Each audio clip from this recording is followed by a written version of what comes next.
আসসালামু আলাইকুম, hello viewers, welcome to my channel creatives. আজকে দেখুন আমি একটি ইয়ামি এবং হেলদি স্ন্যাক্স রেসিপি আপনাদের জন্য নিয়ে এসেছি, যা কিনা আপনার পরিবারের সবাই এনজয় করবে, 100% গ্যারান্টি। চলুন তাহলে স্টার্ট করা যাক। এটি বানানোর জন্য আমি 7-8টি এখানে অ্যাপেল কেটে নিয়েছি এবং তার সাথে 4-5টি অনেক পাকা ড্রাগন ফ্রুট আমি কেটে নিয়েছি। আপনারা যদি ড্রাগন ফ্রুট অতটা লাইক না করেন, এর পরিবর্তে আপনারা স্ট্রবেরি ইউজ করতে পারেন। তা যাই হোক, আমি এখন এই দুটোকে একটি পাতিলের মধ্যে সিমারে বসিয়ে দিব। খুব অল্প আঁচে এটা রান্না করতে হবে, খুবই আস্তে আস্তে। আর এটি কিন্তু আমি উইদাউট সুগার বানাচ্ছি, সো এটি ডায়াবেটিস কিংবা হার্টের পেশেন্ট কিংবা যে কারো চিনি যারা অ্যাভয়েড করে চলে তাদের জন্য খুবই উপকারী। এছাড়া এটি আপনি এবং পরিবারের সবাই, ছোট বড় সবাই এটি এনজয় করতে পারবে, খেতে পারবে। আর আপনার বাজারের যে প্রিজারভেটিভ দেওয়া জ্যাম এবং জেলিগুলো, ওগুলো স্বাস্থ্যকর নয়। সুতরাং আপনি ইজিলি এটি বাড়িতে তৈরি করে আপনার পরিবারের সাথে এনজয় করতে পারেন, ব্রেড দিয়ে, ইয়োগার্ট দিয়ে কিংবা কোনো ডেজার্টের সাহায্যে, কিংবা এমনি এটি এত টেস্টি, এমনি আপনার খুবই ভালো লাগবে। এই পর্যায়ে আমি এখানে 1/2 টিস্পুন লবণ অ্যাড করব এবং এটিকে আস্তে আস্তে নরম না হওয়া পর্যন্ত কুক করব।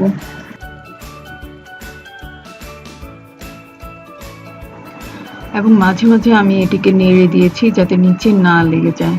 এখন দেখুন আমি এর মধ্যে 2-3 tablespoon lemon juice add করছি।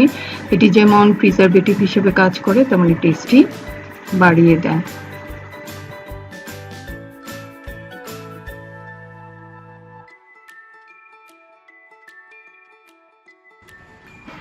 এখন আমি দেখুন এখানে 1 কাপ অ্যাপেল সস এবং 1 cup cranberry and strawberry sauce নিয়ে নিব। এগুলো আমার ঘরে আগে থেকেই তৈরি করা ছিল। ক্যানবেরি এবং স্ট্রবেরি সসটি টক এবং অ্যাপেল সসটি সুইট, সো আমি ভেবেছি এই দুটো মিক্স করলে একটা সুইট অ্যান্ড সাওয়ার টেস্ট আসবে। এখন আমি এখানে 1 কাপ পরিমাণে অ্যাপেল সস এবং 1 কাপ পরিমাণে ক্যানবেরি স্ট্রবেরি সস নিয়ে নিব। আপনারা চাইলে র স্ট্রবেরি এর মধ্যে দিয়ে দিতে পারেন, কিংবা আপনারা ক্যান হিসেবে এগুলো কিনতে পারেন।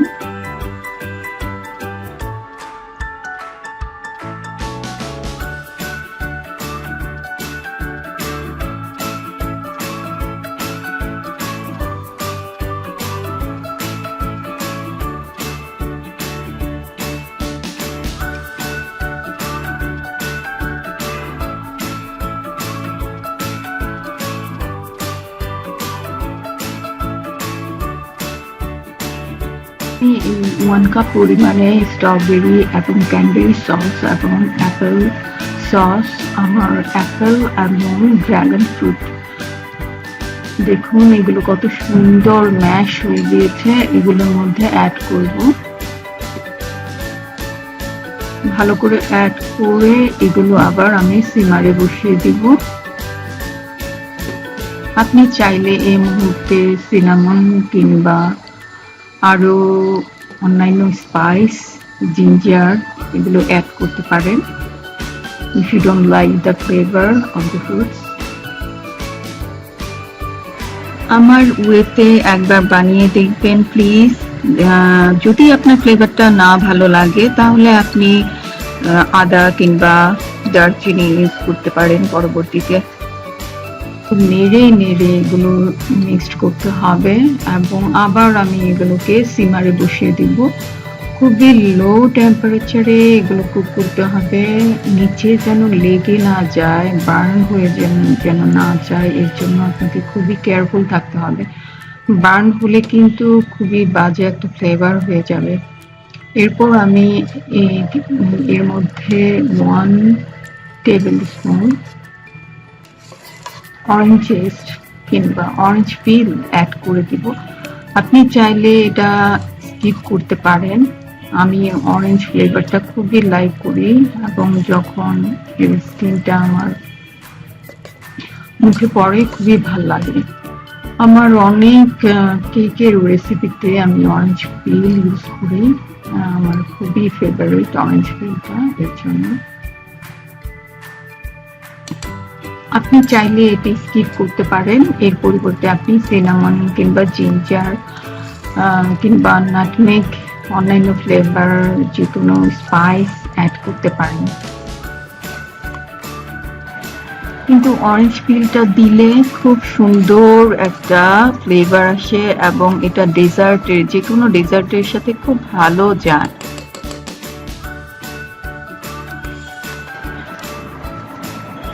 এটিকে আমি খুবই লো ফ্লেমে কুক করছি এবং পানিটা আমি শুকিয়ে ফেলার চেষ্টা করছি এবং মাঝে মাঝে নেড়ে দিচ্ছি। আপনি কি ধরনের থিকনেস পছন্দ করেন সেটি আপনার উপর ডিপেন্ড করবে আসলে। কিন্তু যত ঠিক হবে এটি টেস্ট অত বেড়ে যাবে এবং প্রিজার্ভ করতে আপনার সুবিধা হবে, অনেকদিন এটি ঘরে থাকবে।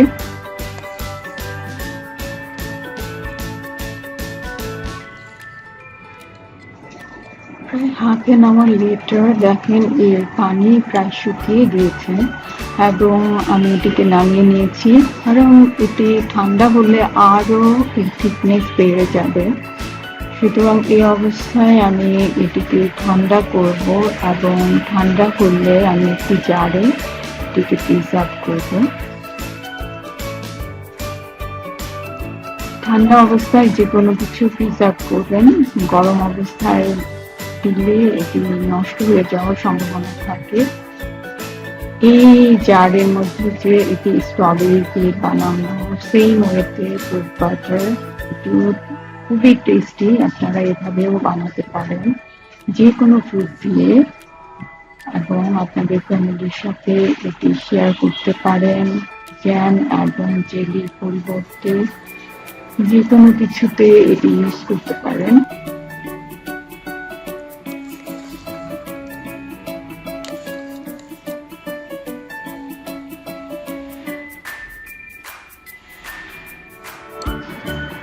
দেখুন এই কালার, এই কনসিস্টেন্সিটা দেখুন কত ঠিক হয়ে গেছে ঠান্ডা হওয়ার পর। এখন আমি এটিকে একটি ড্রাই এবং ক্লিন গ্লাস কন্টেনারে প্রিজার্ভ করছি।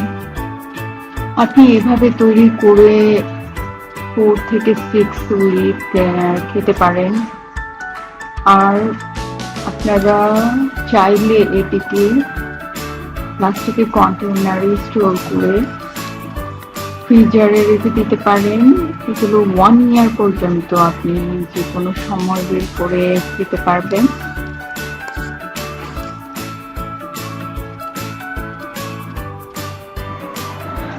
Please viewers, subscribe my channel. এই ধরনের হেলদি এবং ডিফারেন্ট রেসিপি পেতে হলে please viewers subscribe and support me. Make it and enjoy it with your family. আমি কন্টেইনারটি ফ্রিজারে রাখার জন্য বানিয়েছি। এটি কিন্তু 1 ইয়ার পর্যন্ত ফ্রিজারে প্রিজার্ভ করতে পারবেন। টুডেজ টিপস, আপনি এর ফ্লেভার আরো বাড়ানোর জন্য জিঞ্জার কিংবা সিনামন অ্যাড করতে পারেন। এর স্মুথনেস, টেক্সচার আরো বাড়ানোর জন্য আপনি এটিকে ব্লেন্ড করতে পারেন। এছাড়া আপনি এর মধ্যে নাটমেগ কিংবা অন্যান্য স্পাইস অ্যাড করতে পারেন যেটা আপনি লাইক করেন, এবং অন্যান্য ফ্রুট দিয়ে করলে আপনি এর থিকনেস বাড়ানোর জন্য অ্যাপেল সস ইউজ করবেন। Thank you so much for watching my channel. Please subscribe my channel, viewers. Thank you. Assalamu alaikum.